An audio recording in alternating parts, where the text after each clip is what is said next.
Hi, I'm Pasquale Esposito and thank you so much for watching Film News.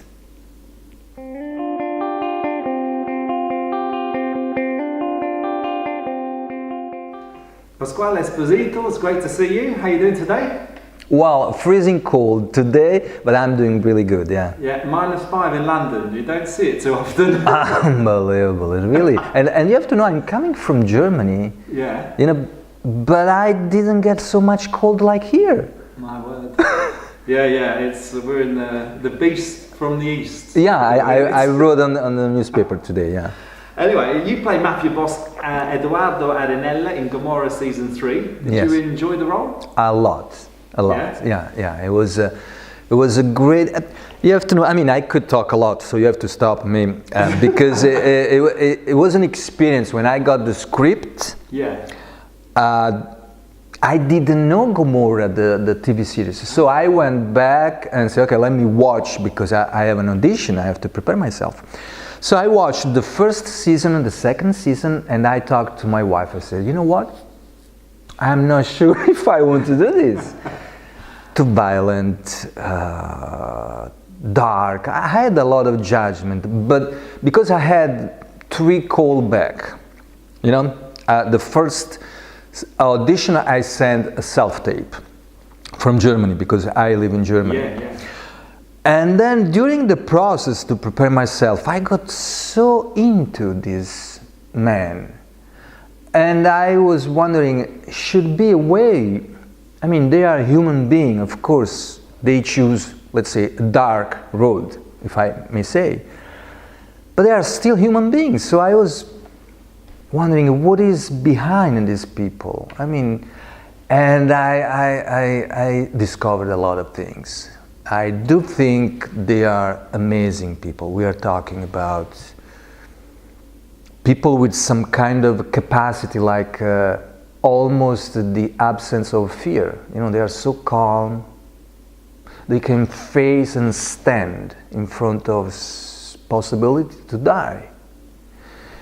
And I think it's a great quality. But like I said, they choose a dark road. You know, Yeah. It's like a Ferrari, but you go and just to rob banks. But why do you think you were chosen for the role? Why do you think they chose you for the role? Well, they didn't choose me. We were a lot of people, you know. At the end, we were just me and somebody else that I didn't know. We were just 2. At the end, I think, but that's a guessing. I think because I proposed something that after they told me they liked a lot. For example, I was, like I said, I was wondering. I started to discover a sense of beauty that this man, you have to know the nickname of this boss, he was called Au Charmant, that means charming one, you know. Yes. So I said, why? And so I started to research which kind of scent he used to put himself. And so when he goes through meetings, he likes to leave a kind of scent in the room. You know, where he passed by, people say, wow, these kind of things.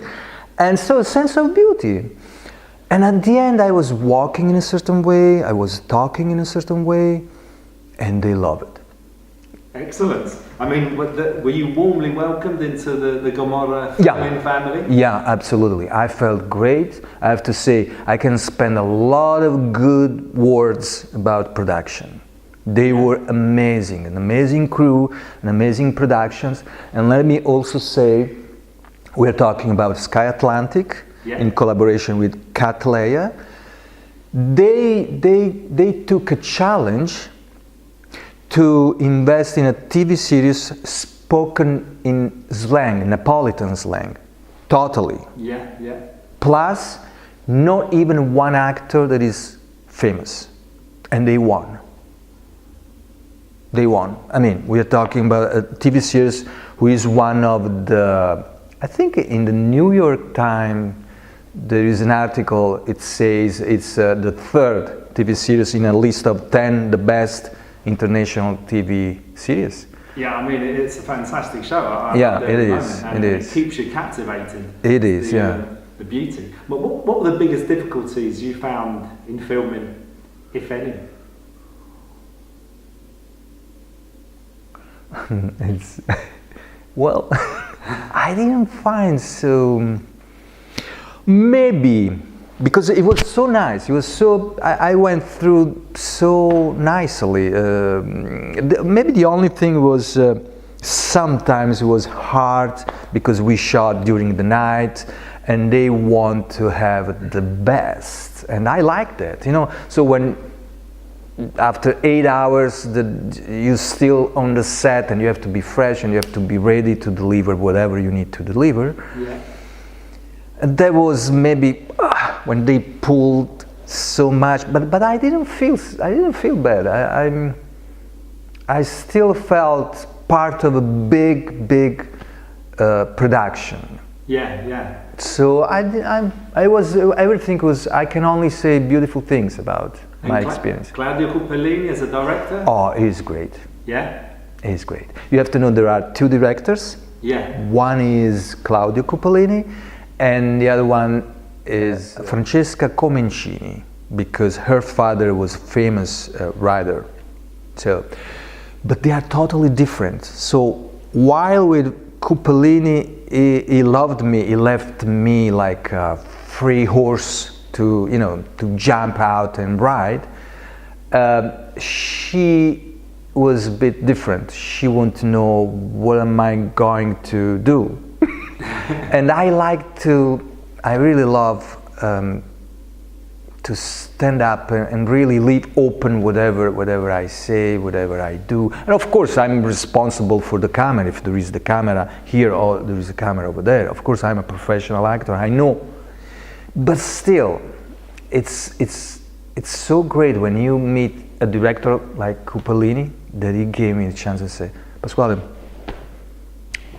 go. So I feel free, but at the same time I feel responsible because he knows that I have to bring something on the table. That the story has to be unfolding.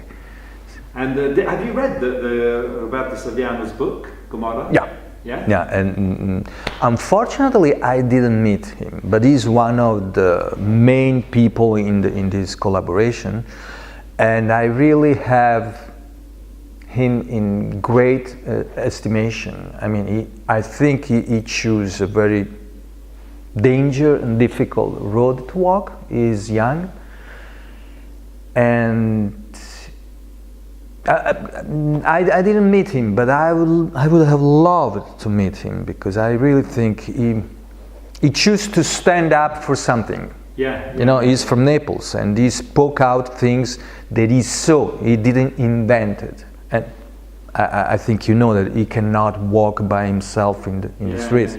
I mean, police has to be around, protected. Yeah. I mean, you're originally from Naples as well. I know you live in Germany now, but do you know how the series has been received in Naples itself?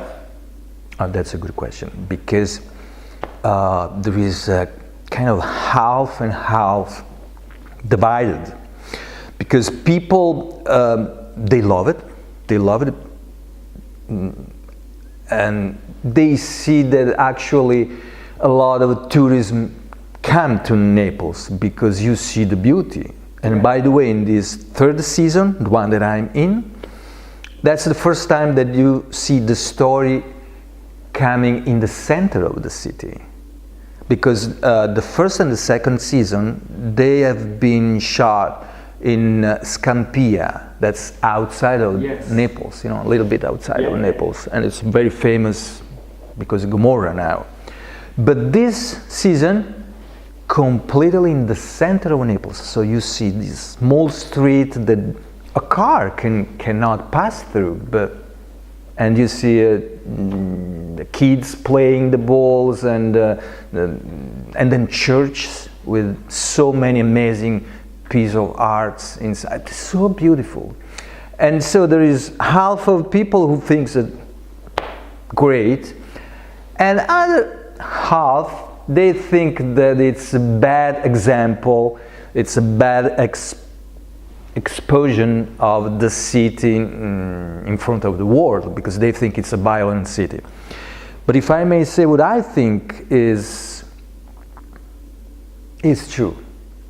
Of course, it's a bit romance, like, you know, you have to, you cannot just have, otherwise you have a news, you know, you watch the news, but this is a TV show, so you have to write something in a certain way. But each character, I mean, my character is a true person. His name was Giuliano, Famiglia Giuliano, and he was a kind of charming person. You know, they took true story, true event, true ritual, how they sell stuff, how they behave, and of course they changed it in a way that we can tell a story, that we can be fascinating. Of course, I mean, it's entertainment, and so you have these two sides in Naples. People love and people say, but that's a bad exposure of the city. But like I said, I do think it's a great chance to say the truth, and also, I mean, Naples is beautiful. Also, in a filmmaking from a filmmaking point of view, that's beautiful. Oh, it's a stunning city. Yeah. I absolutely love it. Yeah. And I know that you practice Zen Buddhism. Mm-hmm. How does that sort of aid your acting? Amazingly. Well, before that, I studied method acting for many years between New York, Rome, Los Angeles. But then I was so interested in the question, because as an actor I have to be real. You have to believe me when I say something. So my question was, how can I be real in front of a camera or on a stage? And so I went through different stuff, different teachings, acting schools. But then I arrived to different spiritual path, and Zen just was something that I got some kind of resonance in me. Because as an actor, I have to, my question is, how can I be real in front of a camera? As a Zen monk, the question is, who am I? I'm speaking to you, yeah, but who am I? Where I'm speaking from? What is real? This is real? What is real? When something is real? And I said, something has to happen when I am in front of the camera. Otherwise, why there is a camera here? Just because I learned some lines and I have memory, so I have to say the lines? Come on, it's too cheap. Something has to happen now. So the reason there is a camera, to catch it, that's interesting. But it has to happen fresh, new, originally, now, to me. I have to be surprised. And this goes together, this match the Zen practice, because here now it's one of the, it's a cliche that everybody talks about. And as an actor, you have to be in the moment. That means that something has to happen to you so you can answer. So you actually sought out sort of the Zen practice Yeah. to aid your acting? Well, yeah, I founded a company now. I have a company in which, research company. Because I do believe that, do you know Krishnamurti? Have you heard him? Yes, I know the name. Yeah, and I liked a lot because he said, whatever you know, watch out, because it can become a kind of dogma and then it blinds you. But whatever you know, just let it go and be fresh. And I like the idea. So of course I studied, and if somebody asked me, I want to be an actor, Pasquale, what would you suggest? I would say, well, first of all, you know, get grounded in the craft of acting, so you have to study. But I would also say, when you got some point where you have some kind of knowledge, then drop and start to research, start to ask yourself, how come I want to do this? Do I want to be famous, or do I want to be an actor? That it's different from my point of view. You know, acting, it's about storytelling. I have to tell a story. And then find out what is expression, what is communication, especially today. You know, this technology is so fast now that we have to really be on the spot to be new. Yeah. Otherwise, I feel like a mummy. I mean, it's really so. I think it's really important a research that reminds me that has to be new, has to be fresh, has to be original. If it's not, then it doesn't have the same quality in terms of communication when we talk about filmmaking or theater. Yeah, no, certainly. I mean, your past work includes When in Rome, La Squadra, Vento di Ponente, and Hidden Children. When you think back, which project brings back the best memories for you? Well, Hidden Children, yeah, I mean, just boom. Yeah, Hidden Children, it's a true story again. Yeah. And it's a true story about, in Bulgaria, it was this train full of children, and they were going in Germany to the concentration camp. And it was this captain from Italian military, and I was playing this guy. He had the balls to say no. And I remember that scene was really, really, I liked a lot, because I screamed out, no! Like, no, you don't move the train from here.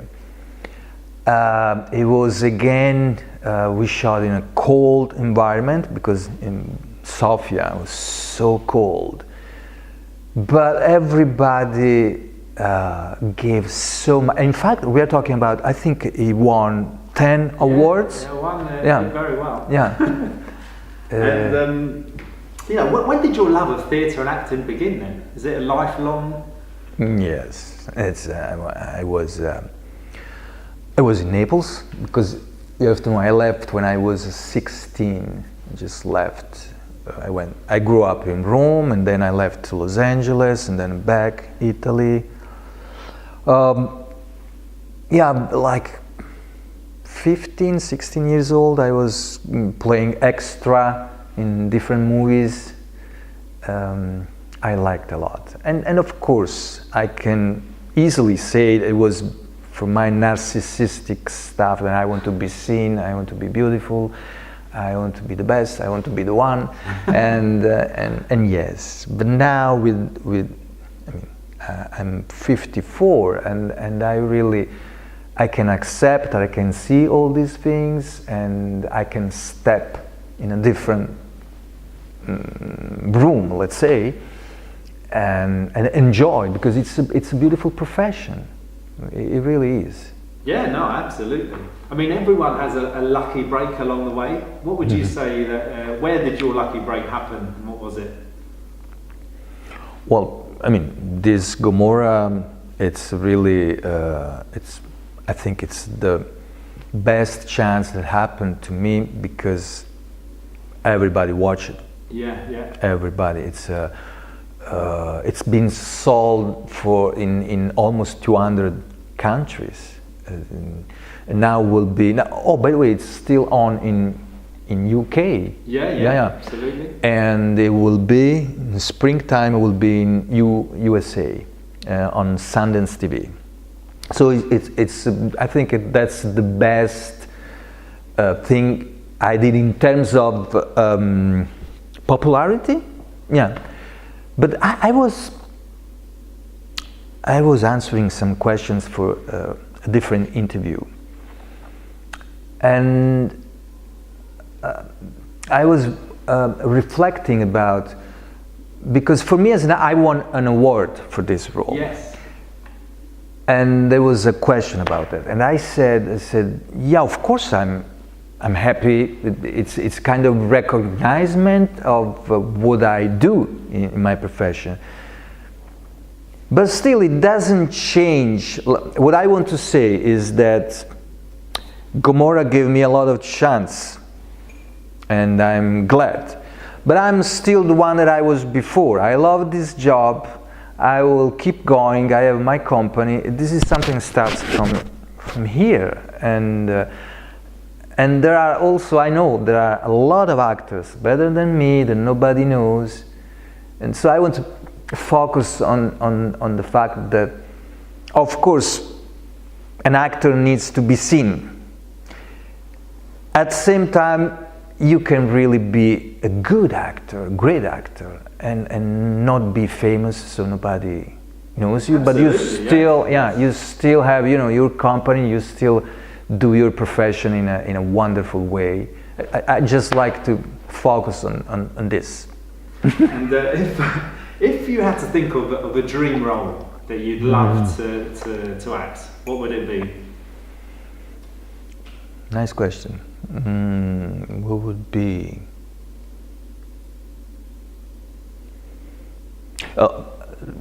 I could make an example of a movie that has been done.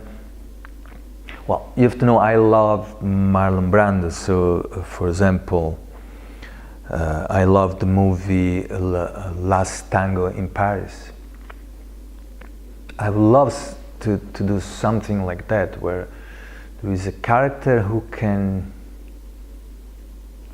expose so much that everybody can have a mirror about being human.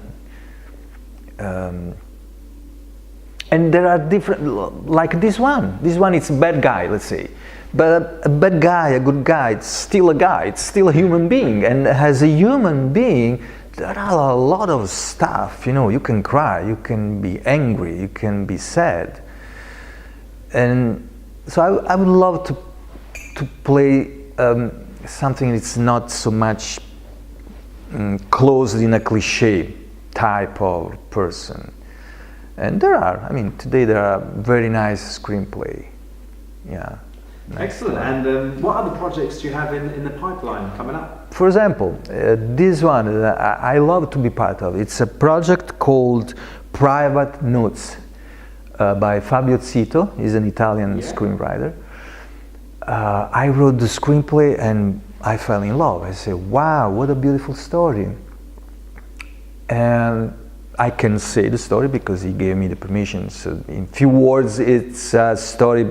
It's about a famous writer, an American writer, and he's in the peak of his life and career. He won an award for his last book, but then the same day in which he has to get the award, his family died in a car accident. So from that moment he goes down, he wants to be alone, he wants to die, and he goes back to this place in the south of Italy, Sicily, where there is I don't know if you have been there, it's an island called Stromboli. Oh, okay. And there is this small village where there are no electricity, no light, so you have to wake up with the sun and go back when the sun is off. No media, no cell phone, computer, no roads that you can drive by car. So it's a special place, and I love this story because from a Zen point of view, for example, the context is what is changing you. You can do whatever you think it's right, but if you don't change the context, each action doesn't go anywhere. So the story, it's beautiful from my point of view because this guy goes back to this place, and the place and the people from the place change his life completely. So he goes back to his passion, and he is going to write his next book. So that is kind of a transformation that he goes through. And I will play, it's a very interesting role, a commandant who travel with boat. He gets people in and out from the island. Yeah. So you have all these characters, people from this small village, very nice. So that will be in summer. Excellent, well, I look forward to that. Thank you very much for your time, it's been a pleasure. Thank you. Anything else to say to Film News watchers? Film News watchers, first of all, I'm glad, Marco, that I met you. It's a pleasure. Yeah, and it's a chance, it's always a chance to arrive to other people. This is a great possibility. So I want to thank you so much, and thank you to Film News. Fantastic, grazie mille. Grazie.